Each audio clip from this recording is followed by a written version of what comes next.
What is the goose bump? This is the answer. ఇక్కడ జై శ్రీరామ్ అనే సౌండ్ కి కొన్ని కట్టడాలు కూడా కూలిపోతే అనేలా వస్తుంది కదా సౌండ్. జై శ్రీరామ్. మళ్ళీ ఇక్కడ వరకు అసలు ఫోన్స్ అలోనే లేవు. ఇక్కడ ఒక 100 కిలోమీటర్లు అవతలే ఫోన్స్ పెట్టి రావాలి. కానీ నేను ఇక్కడ వరకు ఫోన్ తీసుకొచ్చిన, అది కూడా లుంగిలో పెట్టుకొని తీసుకొచ్చిన మీకోసం. ఎందుకంటే జస్ట్ ఓన్లీ ఫర్ మీకు చూపించే కోసమే. కానీ మీరు లైఫ్ లో ఒక్కసారి ఇక్కడికి రండి.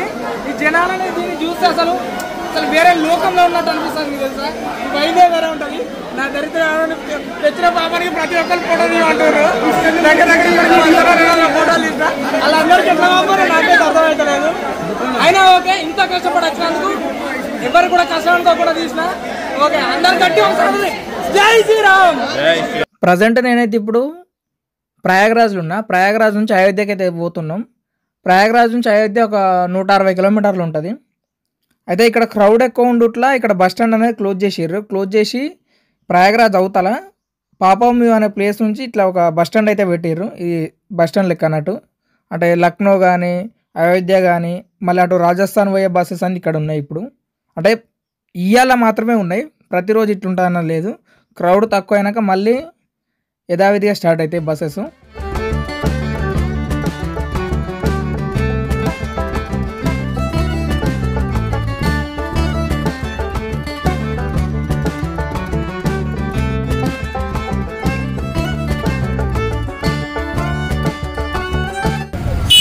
నైట్ 8 వరకు వస్తాం అనుకున్నాం. రాత్రి 2 అయింది వచ్చే వరకు. అంటే మధ్యలో సుల్తాన్పూర్ అని ఒక ఊరు ఉంది. అక్కడ బాగా ట్రాఫిక్ ఉండే. అది ఎందుకో నాకు కూడా అర్థం కాలేదు. కానీ ట్రాఫిక్లో ఇబ్బంది కాకుండా అందరు తీసుకొచ్చి ఫుడ్ ఇచ్చారు మాకు. బాగానే మంది ఫుడ్ తీసుకొచ్చి ఫుడ్ ఇచ్చాడు. అంటే టెంపుల్ పోయేటోళ్ళందరికీ, అంటే రామ్ టెంపుల్ పోయేటోళ్ళందరికీ. ఇప్పుడైతే రీచ్ అయినాం. రేపు పొద్దున టెంపుల్కి అయితే వెళ్దాం.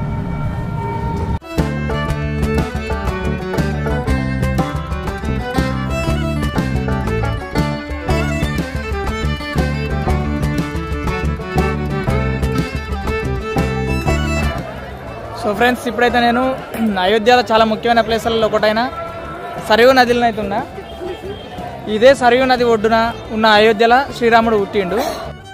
ఇప్పుడైతే ఈ సరయూ నదిలో వాటర్ కొంచెం తక్కువ ఉన్నాయి, కానీ వర్షాకాలం అయితే హైలైట్ ఉంటుంది. ఎందుకంటే వాటర్ ఫుల్ ఉంటాయి. మళ్ళీ ఎర్లీ మార్నింగ్ ఫాగ్ వస్తుంది. ఆ ఫాగ్లో మాత్రం హైలైట్ అంటే హైలైట్ ఉంటుంది. ఆ ఫాగ్లో బోట్ రైడ్ చేసిర్రంటే అది వేరే లెవెల్. మీరు వచ్చినప్పుడు అయితే మాత్రం ఎర్లీ మార్నింగే రానికి ట్రై చేయండి. ఎందుకంటే ఫాగ్ ఉంటుంది. ఫాగ్లోనే హైలైట్ అనిపిస్తుంది ఈ సరయూ నది, సరయూ ఘాట్. మళ్ళీ ఇక్కడ ఈ సరయూ నదిలో హారతి కూడా ఇస్తాడు, సరయూ హారతి అని.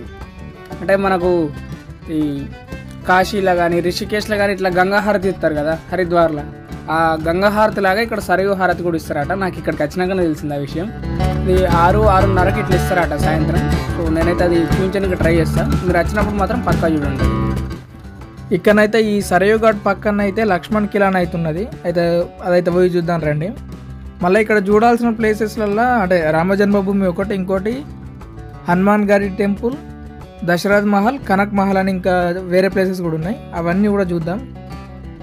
సో ప్రస్తుతానికైతే ఇదైతే లక్ష్మణ్ కిలా. సో ఇది లోపలికైతే ఇవ్వద్దాం రండి. ఏం లేదు అంటే రాముంది, సీతాదేవిది, లక్ష్మణ్ది వీళ్ళకి సంబంధించిన టెంపుల్లా ఉంది ఇక్కడ లోపల.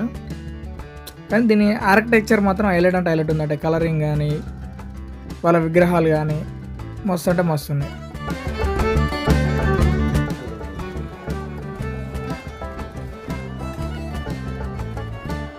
ఇది సియారాం కిలా అన్నట్టు. ఒకసారి పోయి చూద్దాం దారి.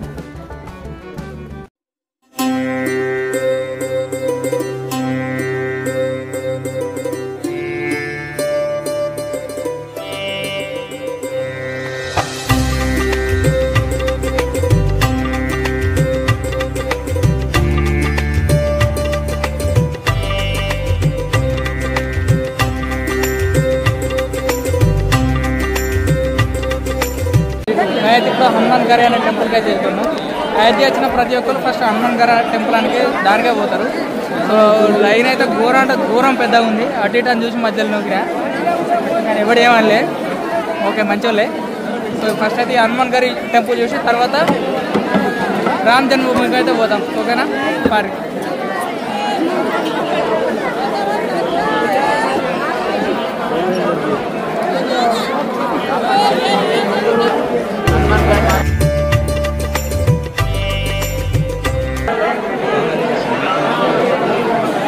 క్రౌడ్ దారుణం అంటే మరీ దారుణంగా ఎంత టైం పడుతుందేమో దర్శనానికి.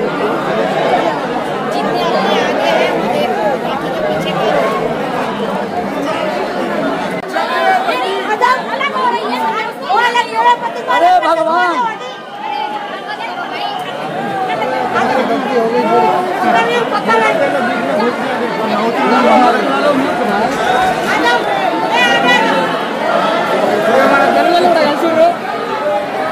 ఎప్పుడన్నా ఎట్టుంది అయోధ్య?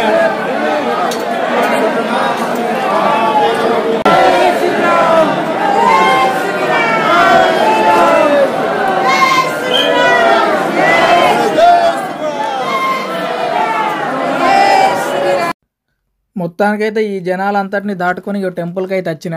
ఇది హనుమాన్ గడి టెంపుల్. సో ఇది బాగా ముఖ్యమైన ప్లేస్ అన్నట్టు అయోధ్యలో. ఎక్కువ మంది ఎట్లా చేస్తారంటే ఫస్ట్ హనుమాన్ గడి టెంపుల్కి వచ్చిన తర్వాతనే రామ జన్మభూమికి పోతారు. ఇక ఆల్మోస్ట్ నేను కూడా అదే ఫాలో అయినా. ఇక ఫస్ట్ అయితే ఇది హనుమాన్ గడి టెంపుల్కి వచ్చిన. ఇక్కడ వరకు ఫోన్ తీసుకొచ్చినా కానీ టెంపుల్ లోపలికి అయితే ఫోన్ తీసుకుపోనిత్తలేరు. అంటే తీసుకుపోవచ్చు, కాకపోతే ఫోన్ బయటికి తీసి ఫోటో కానీ వీడియో కానీ తీయనీకి అయితే లేదు. తీయనిస్తే మంచిగా ఉండు. సరిగా ఏం చేస్తాం తీయ మరిగా.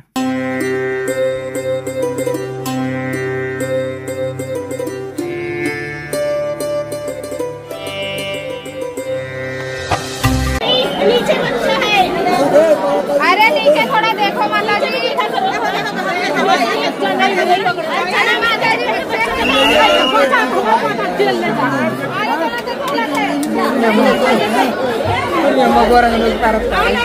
अरे आगरा और अरे आगरा बाबू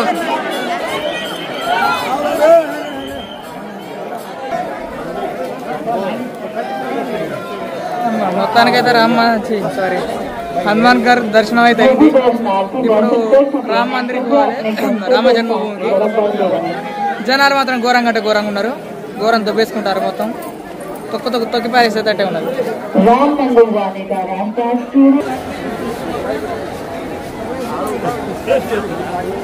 అమ్మ జనాలు మాత్రం మరీ అంటే మరీ దారుణంగా ఉన్నారు అసలు. అమ్మ కుంభమేళా మొత్తం మళ్ళీ ఇడికే వచ్చినట్టుంది. మొత్తం కుంభమేళానే ఉంది. ఇక్కడ కుంభమేళాలు ఎంతమంది ఉన్నారో ఇక్కడ కూడా అంతమంది కనబడతారు. ఇలా కూడా ఉండొచ్చు మినిమం. ఇక్కడ ఒక 40-50 లక్షల మంది ఉండవచ్చు, అంత అట్లనే ఉన్నది. అటు ఆ రోడ్డు ఖాళీ లేదు, ఇటు ఈ రోడ్డు కూడా అసలు ఎక్కడ కూడా ఖాళీ లేదు. ఇదే రామజన్మభూమి యొక్క ఎంట్రన్స్. ఇక్కడనే గూస్ బంప్స్ వస్తున్నాయి అంటే లోపల ఇంకెట్లుంటుందో ఏందో అని. కానీ ఈ ఎంట్రన్స్ ఇంత హైలైట్ ఉందంటే ఇంకా లోపల ఇంకా టెంపుల్ ఎంత ఉండాలి. వేరే లెవెల్ ఎగ్జైట్మెంట్ అంటే మొత్తం ఆతృత బాగుంది పోవాలని. అంటే ఎట్లా ఆల్రెడీ వచ్చిన చూడన్నని. కానీ ఈ జనాలను చూస్తే భయం అవుతుంది, ఎంత టైం పడుతుందో ఏమో దర్శనానికి అని. జనాలు మాత్రం మరి వేరే లెవెల్ ఉన్నారు.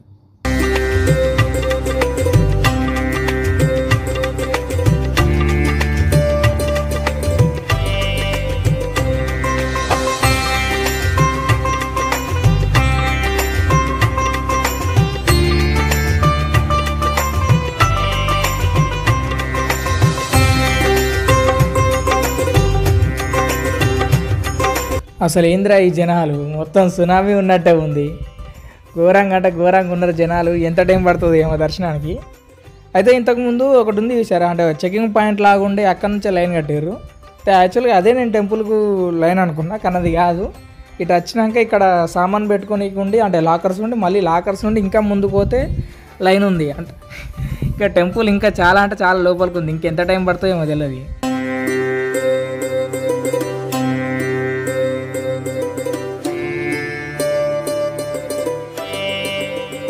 ఇదే బాలరాముని విగ్రహం. అంటే మనకు టెంపుల్ లోపల ఉండేది ఇదే విగ్రహం, రామలల్లా అంటారు. సో మనం ఇక్కడ ఫోటోలు వీడియోలు తీసుకోవచ్చు.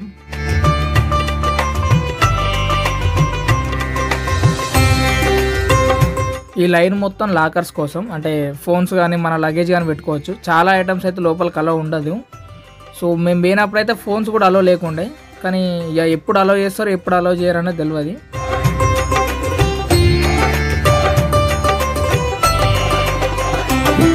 ఇది శ్రీరామ మందిరం. 500 సంవత్సరాల పోరాటానికి తగ్గిన ప్రతిఫలం. ప్రతి ఒక్క భారతీయుడు గర్వించాల్సిన విషయం. ఎందుకంటే ఈ ఒక్క గుడి కోసం దాదాపు 500 సంవత్సరాలు భీకర యుద్ధం చేయాల్సి వచ్చింది. ఇది మన గర్వం.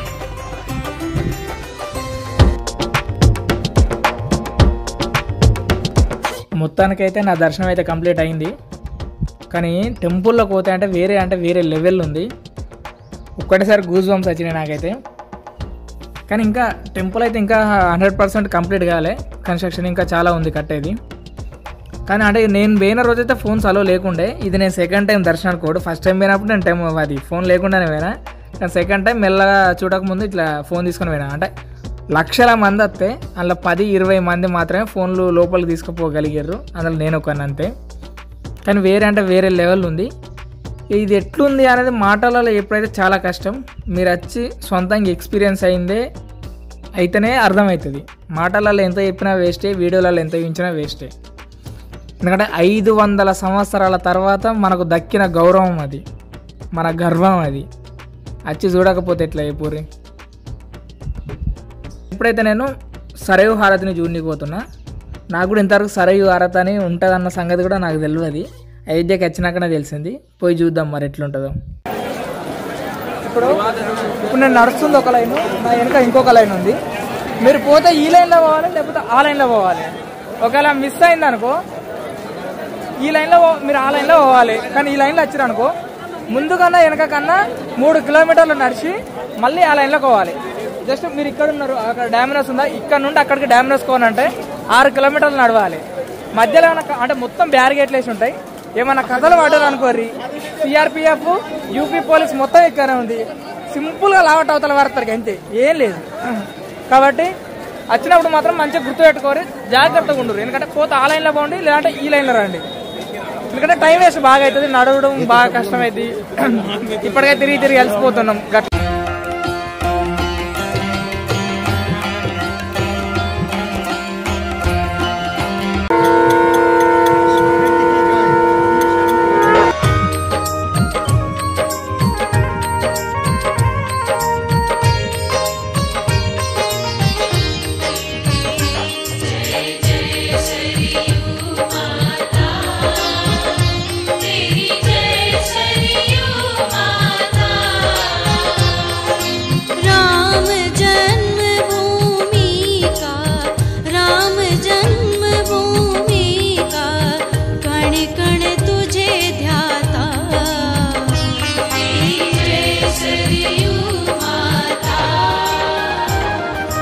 विष्णु जी जब हर्षाए ब्रह्मा जी के तप से,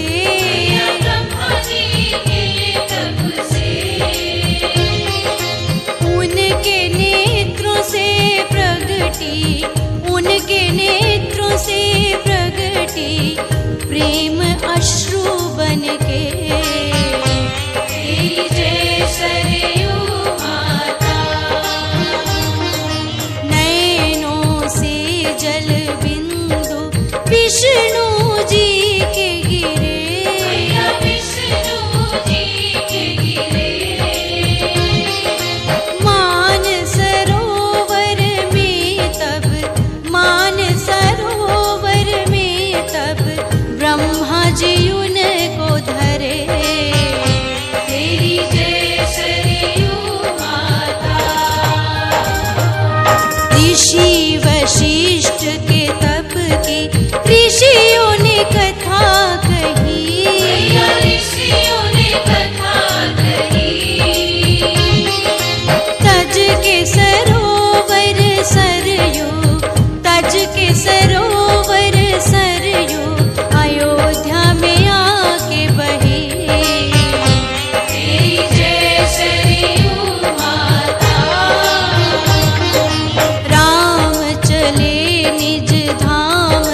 श्री वैष्णो महारानी की, श्री जालपा मैया की, श्री सुंदरी भवानी की, श्री अखाड़ा मैया की, श्री छोटी दो काली मैया की, श्री बड़ी दो काली मैया की। संध्या